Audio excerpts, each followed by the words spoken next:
미래 교회교육 포럼 세 번째 강의를 맡은 이호훈 목사입니다. 세 가지를 중심으로 좀 이야기를 하려고 합니다. 우리가 살아가는 세상의 현실, 지금 우리 현재는 어떠한지, 그리고 이 시대 한국교회가 직면하고 있는 상황은 어떤 상황인지, 그리고 그것에 대한 대안으로서 우리 교회가 어떤 방향으로 나아가야 하는지, 이러한 내용으로 여러분들과 함께 나누도록 하겠습니다. 우리의 현실을 한마디로 정의하라고 하면 뭘까요? 아마도 코로나19라고 그렇게 이야기할 수 있을 겁니다. 누구도 예상하지 못했던 이 코로나19는 우리에게 몇 가지 아주 중요한 것들을 인식하게 하고 깨닫게 해줬습니다. 첫 번째가 이 코로나19라는 현실은 인류가 맞닥뜨린 공통의 경험이라는 거예요. 두 번째, 이 코로나19라는 현실은 미리 찾아온 미래의 경험인 거예요. 언택트 사회가 너무나 빨리 찾아와 버렸죠. 오늘도 우리가 좀 화상회의하고 있지만 줌 같은 경우는 뭐 이런 우리의 세미나뿐만 아니라 국제회의라든지 저희 교회에서도 이미 뭐 줌으로 전교인 예배도 드리고 마을 모임, 구역 모임도 하고 기도회, 심지어 정기적인 중보기도 모임까지 이제 줌으로 하는 세상이 된 거예요. 세 번째, 이 코로나19라는 현실은 변화의 속도를 우리가 체감하는 시대를 살고 있다는 것을 일깨워줬어요. 18세기 후반에 산업혁명이 시작됐잖아요. 근데 지금 우리가 이야기하는 거 200년을 이끌어오던 기술 문명이 불과 50년 만에 4차 산업혁명을 얘기하니까 얼마나 빠른 변화를 보이는지 모릅니다. 그런 점에서 우리는 인류 최초로 자고 일어나면 시대가 바뀌는 것을 경험하는 세대다. 저는 이런 생각이 들어요. 네 번째, 코로나19는 나의 생활을 넘어서 인류의 생존에 대해서 고민하게 하는 시대를 우리가 살게 하고 있어요. 코로나19 바이러스의 세계적 유행이나 요즘 이제 지구온난화, 기후변화, 이게 이전에는 다른 나라, 우리와는 전혀 다른 대륙의 문제였는데 그렇지 않게 됐어요. 나의 생존, 건강, 삶, 거기에 모든 것이 다 영향을 받고 있다는 거예요. 그렇다면 교회 교육 현장은 어떨까요? 특정 세대가 실종해 버렸어요. 사라지고 있는 거죠. 여러 가지가 있지만 청소년, 청년 세대, 20대, 30대가 급격하게 교회에서 사라지고 있는 거죠. 더 심각한 거는 주일학교예요. 10년간 30-40% 정도가 감소를 해버렸어요. 이 코로나19 상황에 직면하면서 이런 교회의 현실은 어떻게 됐을까요? 훨씬 더 어려운 처지에 놓이게 되었습니다. 코로나19 이후에 1년이 지난 시점에서 한국교회에 대한 국민의식 조사 결과를 한번 해봤어요. 교회 신뢰도가 32%에서 21%로 뚝 떨어졌어요. 이것만 봐도 교회의 앞날이 얼마나 암울한가를 알 수 있죠. 앞으로 우리가 전도하거나 선교하거나 아주 부정적 영향을 미칠 건 당연한 겁니다. 지금 한국교회는 어찌 보면 신앙교육의 현장을 잃어버린과 동시에 굉장히 심각한 위기에 빠져 있어요. 이렇게 보면 코로나19 한국교회는 어떻습니까? 다음 세대를 걱정할 것이 아니라 교회 존립 자체를 지금은 생각해 봐야 되는 시점에 있는 거예요.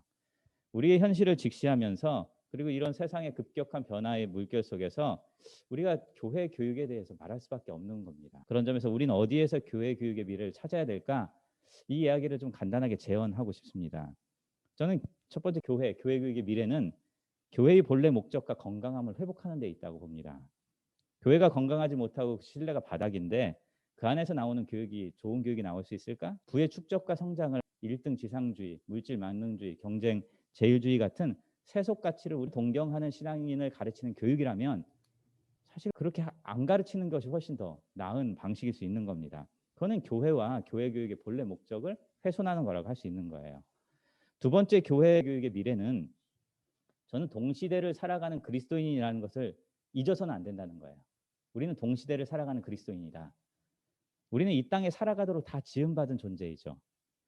하늘의 것을 동경하면서 살지만 우리는 천국에 살도록 만들어진 것이 아니라 이 현실을 살아가도록 창조된 피조물인 거예요. 하나님은 그 시대를 살아가도록 우리를 부르셨지 그 시대를 역행하라고 우리를 부르신 것이 아니에요. 2000년 전에 예수님이 이 땅에 오셨잖아요. 오셨을 때 어땠습니까? 로마의 식민 지배와 유대 종교의 희생양이 될 수밖에 없는 상황을 천군과 천사를 이끌고 대적하지 않으셨어요. 그 현실의 한복판에서 몸부림치며 예수님께서 우리에게 십자가도 죽음도 부활도 영생도 우리에게 전해주신 거죠.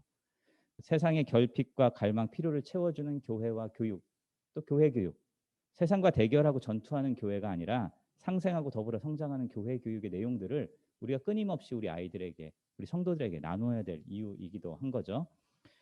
세 번째, 교회 교육의 미래는 저는 인생 순례의 길을 걸어가는 교회 교육에 있다고 생각을 해요. 참 하나님 나라 교육이 뭐냐? 저는 단 한 가지라고 해요. 교회 교육의 목표는 어떤 상황, 어떤 시절, 어떤 시대에도 예수님이 생각나면 돼요. 롤 모델이 예수 그리스도인 거고 그 안에서 그리스도를 통해서 알 수 있는 것들이 수없이 많은 거예요. 예수의 삶 속에서 발견하는 소명, 사랑, 자비, 평화, 용서. 여러분 교회가 이렇게 본질에 충실하면 우리의 삶이나 모든 것들이 공적 영역들도 강화될 수밖에 없는 거예요. 공동체성, 공공성 이런 것들은 다 그 안에서 하는 부수적인 것들이죠.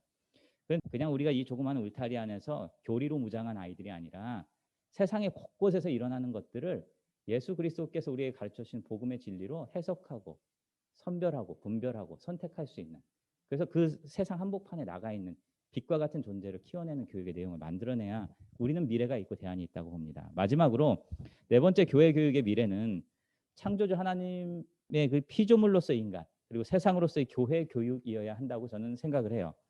전통과 교리, 건물, 목회, 선교, 사역의 중심을 둔 교회 교육이 아니라 한 사람이 소중해져야 돼요.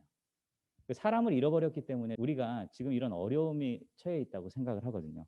지금까지 한국교회는 하나님께 특심했는데 한 사람 한 사람의 영혼에 굉장히 집중해야 된다는 것을 배우지를 못했어요.